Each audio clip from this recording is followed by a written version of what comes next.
r/AskReddit. Bill Gates said, "I will always choose a lazy person to do a difficult job because a lazy person will find an easy way to do it." What's a real life example of this? My brother gave my oldest nephew $10 a week if he did all his chores without needing to be told or complaining. One day he gets home early from work and sees the neighbor kid tossing a bag in the trash. He asks him what he is doing, and the kid says he gets $5 a week to take care of a few chores. My nephew outsourced his chores. Outsourcing and child labor? This kid's destined to be a Nike CEO one day. I tried doing that as a kid and got a slap on the back of the head. It was just my dad and I. We both hated doing the dishes, so they would stockpile. It got to the point where he offered to pay me $20 just to do them. Before I got around to it, we went down the road to my aunt's. I ended up offering my cousin $10 if he would come over and do the dishes. He accepted. I wasn't allowed to do that again. I knew a guy who had a low-level data/reporting job. He had several daily/weekly work responsibilities, including a bunch of reports that needed quite a bit of tweaking from raw data to finished product. But like I said, low level. We didn't find out until way later, but he had set up macros for each of his major responsibilities where he could. Once set up, he'd just run the macros to do his work, but then he'd, smartly, hold off on delivering the reports until just a little before the deadlines. He'd hit every assignment and was seen as reliable. He also would complain about the workload, so people would leave him with that work. I doubt he did a full hour of work a day after he set up what he did. Eventually he left the job for one with better pay. But damn did he work lazy. Also, he was smart not to reveal until the end, because had he told them about it, he would have gotten a pat on the back and would have been given a whole other workload on top of maintaining those macros/etc. Dude milked the job, not the other way around. Any good at guy will find a way to automate his job so he can sit around browsing Reddit. I left my last size admin job and the next guy called me and asked how I was doing the work of 3 people. He was going through the daily playbook and was so far behind. I asked him if he was going through the manual playbook or the automated playbook, as I had left both on my desk. Evidently my former boss had taken the automated one to do the work in the interim and never told the new hire about it. Bingo. The fact that you left 2 manuals is very kind of you though. It was a great environment and great small team, so I made sure they were okay when I left. The only reason I left is somewhere was going to pay me more than double, and they could not afford to even come close to matching it. An older company had a person dedicated to data entry, which boiled down to copying and pasting portions of data from text files into spreadsheet and formatting into a report. The person originally doing this job spent a full 40+ hours/week doing it, but was not very computer literate. When they retired, the company hired someone with actual skills. The new hire convinced management to let her work remotely after getting up to speed on the job. The first week at home was spent automating the entire job. The remainder of their multi-year tenure with the company was spent doing whatever they wanted save the 10 to 15 minutes weekly to run their program and to answer the odd email here and there. All while getting paid full salary and benefits. They actually had to add in a few errors now and then to make it seem realistic. I've worked a few places that have people doing this. Usually when they retire, the job is given to some younger person that figures out how to do it in 10 minutes on top of the rest of their normal job. In this case, since the retiring person worked full-time doing this and often struggled to meet deadlines, they hired a replacement. I plug clocks in at midnight, so they are already set. Trip the main fuse in the house at midnight to do all the appliances too, lol. The real life hack is always in the comments. I'm doing it right now. Automated data cleaning in Python. My coworkers don't know about it, so something that takes me 10 minutes at most takes them 2 hours. What if they do know about it and they are just better at fake being busy than you are?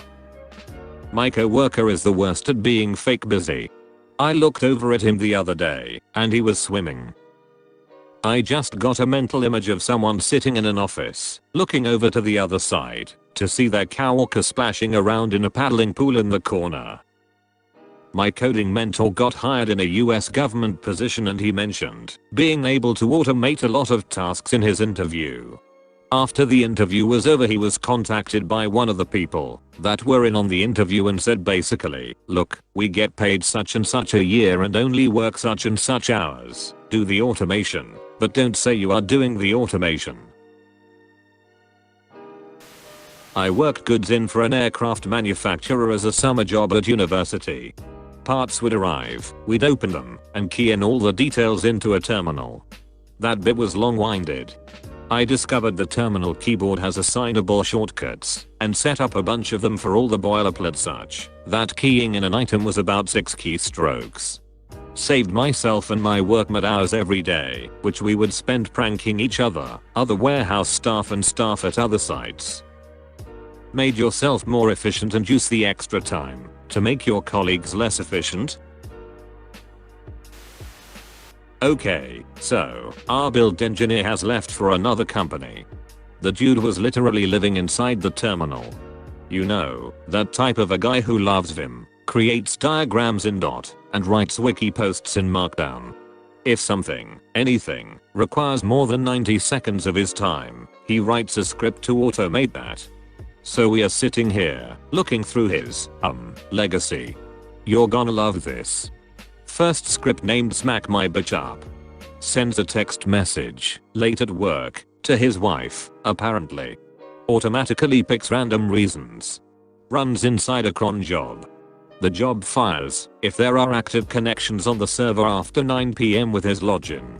Second script named Kuma Asshole. Scans the inbox for emails from Kuma, a DBA at our clients. Looks for keywords like help, trouble, sorry, etc. If keywords are found, the script connects into the client server and rolls back the staging database to the latest backup. Then sends a reply, no worries mate, be careful next time. Third script named Hangover. Another cron job that is set to specific dates. Sends automated emails like, not feeling well / gonna work from home, etc. Adds a random reason from another predefined sets of strings. Fires if there are no interactive sessions on the server at 8:45 AM. And the Oscar goes to, script named Ducking Coffee. This one waits exactly 17 seconds, then opens a telnet session to our coffee machine. We had no frickin' idea the coffee machine is on the network, runs Linux and has a TCP socket up and running, and sends something like size brew. Turns out this thing starts brewing a mid-sized half caf latte and waits another 24 seconds before pouring it into a cup. The timing is exactly how long it takes to walk to the machine from the dude's desk. Years ago as a student I got a job stocking shelves. Guys were carrying the heavy boxes, put them on the floor and bend each time to pick up the items to put on the shelves. I was maybe a light 100 pounds woman, and carrying the boxes was just killing me physically. So one day I had an idea. I put the box on a rolled desk chair and rolled it around. No more carrying, and no more bending. Funny thing is that, instead of doing the same thing, most of the guys called me lazy and kept carrying the heavy boxes. Just to prove how strong they were. Now they have special rolling carts to do the job. Screw lazy, screw strong. I would copied you without a second thought. An engineer spent hours developing a program so they could start the coffee pot from their desk and not have to wait for coffee when arriving in the break room. That's pretty much how the first webcam was created too. Lazy computer engineers wanted to see if there was coffee in the pot.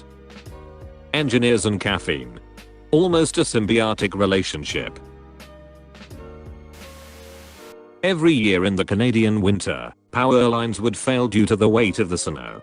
It took many days to build up enough to break a line, so they employed a team to walk the routes and shake the poles to loosen the snow.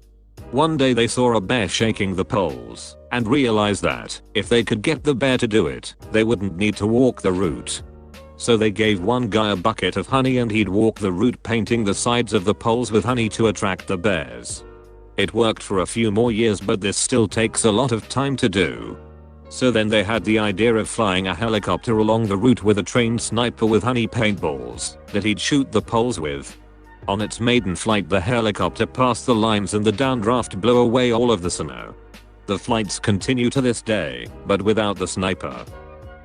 Wait, what? Is this true? If so, perfect example. It's one of those stories that floats around everywhere, but I've never seen any real evidence that it's actually true. I just want to point out to anyone who is starting a small business and planning to charge by the hour, this thread illustrates why that is a bad idea. You should not be punished because you have developed efficiencies in your work that allow you to complete it quicker than another similar professional. That is value. You should earn from that value you're providing. As the guy I bought my business from said, if you are willing to sacrifice your bill rates, you will work yourself to death for nothing. Absolutely. I have seen many people who will simply pretend the work takes longer to finish because they know that if the boss finds out it can get done faster, they will get more work, but no reward of extra pay. Some workplaces will also make people dust or sweep floors if they finish their work early. Heaven forbid you just let them take off early because, 9 to 5. And going home early, but keeping the same amount of pay? Definitely not going to happen. I had a boss that wouldn't even let me leave at 4:47 p.m. because I was scheduled till 5 o'clock. This was just a little office where I did not have appointments, customers, or clients. I was invited to my friend's yearly apple picking. It was a full day of apples and kids, and filling a truck forced the idea. I'm lazy and suggested we make the process more efficient with tarps on the ground. We managed in 2 hours what historically took all day. We didn't even get to the picnic lunch. Essentially, I ruined apple picking. My ex-boss gave me an Excel sheet. 124,000 rows Excel sheet. Had all the company customer data per row, twice. In some of those duplicates there was an error. She needed me to go over the list one row by row to check for mistakes and mark all the faulty entries I could find. Through 124,000 rows. She wanted me to do that using the arrow down key in my mouse. I thanked her. I sat down. Invested half an hour into Google. Copy pasted some parts of this formula, then some parts of that. Finally I had figured out the formula. I double clicked the tiny rectangle so that the formula gets applied on all rows. Worked like a charm. I stood up, got myself a coffee, talked to some colleagues. Then I went to my boss. She had anticipated that I would need 3 days for this task. When I was back less than an hour later, she thought I hadn't understood the task or maybe a follow-up question. I will never forget the expression on her face when I told her I was done. There were 6 faulty entries. Imagine doing it their way to find 6 ducking errors. Imagine a company having its 60,000 plus records stored in Excel, fully duplicated, and half of that with errors. As you know, our students' records are stored on a Microsoft Paint file, which I was assured was future-proof. There was a manufacturing plant that made toothpaste. One year for some reason there ended up being an unusually high number of empty boxes being shipped out. So in order to stop that from happening, the head of the company hired a couple engineers to develop a system to catch any empty boxes so they didn't get shipped with the boxes that actually had the toothpaste tubes in them. The engineers developed a system that, if the box weighed below a certain amount, the system would stop and a worker would have to go remove the box and start everything up again. The person in charge loved the idea and implemented it immediately. And right from the get-go the number of empty boxes shipped dropped to near zero. The head of the company wanted to go see the system in action, so he goes and visits the plant one day and notices a huge fan right by the assembly line. Very confused as it wasn't hot, he asked the plant manager why the fan was there. The plant manager said the workers were tired of stopping what they were doing to remove an empty box, so they just hooked up a fan to blow the empty boxes off the scale before the system recognized it was empty and shut everything off. So laziness led to a more efficient and cost-effective plan. Back in high school, a lot of kids used to walk through his park to get home/to school. A portion of the path went into the woods because it was just quicker than walking the actual trail. At one point in the walk through the woods, you had to go up this small but tedious hill. Nothing major, but it took like 10 seconds of hard work to go up it. You couldn't go around because one side was a small cliff to the creek below and other side had dense trees. One summer, a bunch of us got together and decided to just dig through that hill to make it flat. It took like 14 of us 3 good days to get through it. It was a hard 3 days, but it was definitely worth it. Saved 10 seconds of hill climbing every morning and afternoon, 150 plus days of the year. And it wasn't just us, but hundreds of other kids who took the same party every day. Sometimes you need to put in a lot of work so your future selves can enjoy the easy way out. Some future railroad surveyors right here. Me. I automate shit all the time at work to make daily routine jobs more easy. I write manuals with screenshots with arrows indicating where to click or where to fill in what. Whenever I write a manual, I assume that whoever reads it is a complete idiot, so that whenever customers call for the same questions again, I just send them to the online manual I created. No need to type it out again by email or explain it again by phone. I have a friend who is a little slow about finding stuff on a new program on her PC.